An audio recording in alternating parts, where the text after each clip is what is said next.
Biology is the natural science that studies life and living organisms, including their physical structure, chemical processes, molecular interactions, physiological mechanisms, development, and evolution. Plants and animals. It is classified into two parts, botany and zoology. Study of plants is called botany, and study of animals is called zoology. The father of biology is Aristotle. He is also known as the father of zoology. Theophrastus is known as the father of botany. Now let's go to the cell. The cell is the basic structural and functional unit of all known living organisms.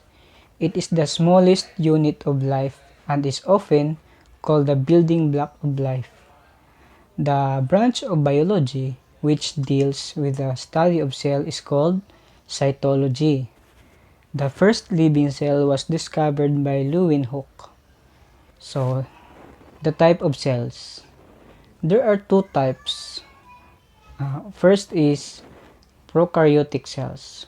Pro, which means primitive, and karyos, which means nucleus.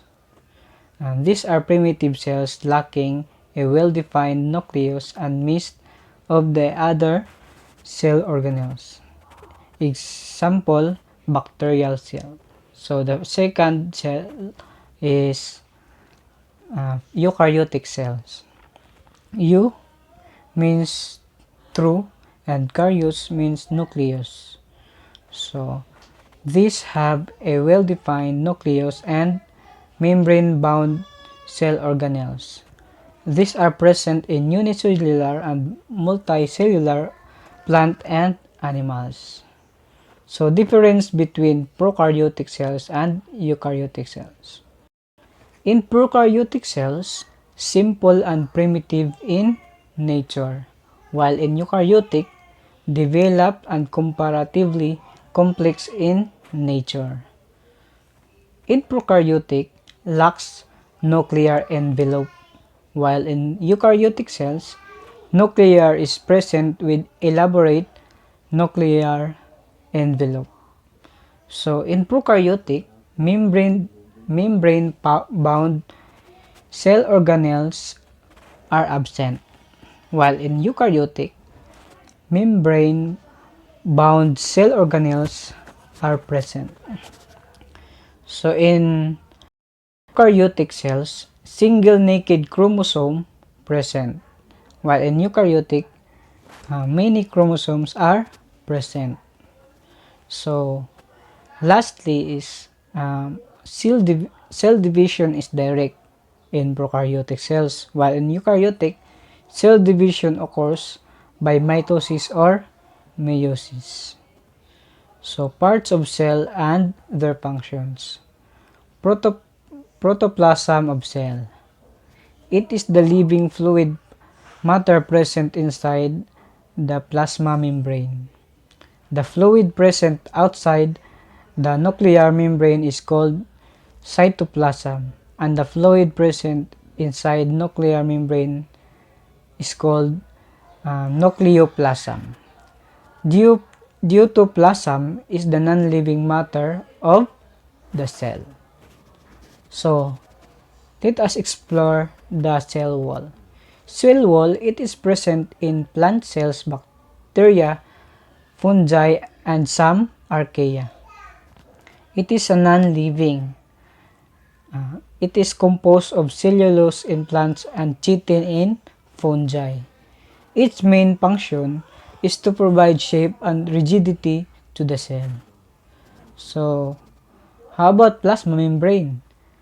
The cell is enclosed by a thin membrane called the cell membrane or plasma lemma. It is composed of proteins and phospholipid molecules. It is elastic, living, and selectively permeable. Example, provide passage for various substances. How about mitochondria? It is bounded by a double membrane. The inner membrane has many folds called the cristae. Fluid is present on interior, which means many enzymes and coenzymes. It is a semi-autonomous organelle and is called powerhouse of the cell because in it stepwise oxidation of fuel occurs, which results in release of chemical energy. That energy is stored in the form of ATP or adenosine triphosphate. So, what are plastids? These are present only in plant cells and are of three types. So, chloroplast, green. It is the site of photosynthesis and it contains chlorophyll. It is kitchen of the cell. So the second types of plastids is leucoplast. The color is white. It is storage plastids. So the chromoplast is the third types of plastids. Its color are various color except green. So what is nucleus? It contains nucleoplasm, nucleus and chromatin material. Nucleolus is rich in protein and RNA or ribonucleic acid. All this material is covered up by a nuclear membrane. Chromatin is the controlling center of cell as it forms chromosomes. So what is chromosome? Chromosome is thread-like structure found in the nucleus. Bead-like structures found on chromosomes are called genes, which are made up of information from generation to generation. And chromosomes are units of inheritance. So, that would be all, guys, the biology and the cells. Thank you. Hope you have gained new knowledge for your academic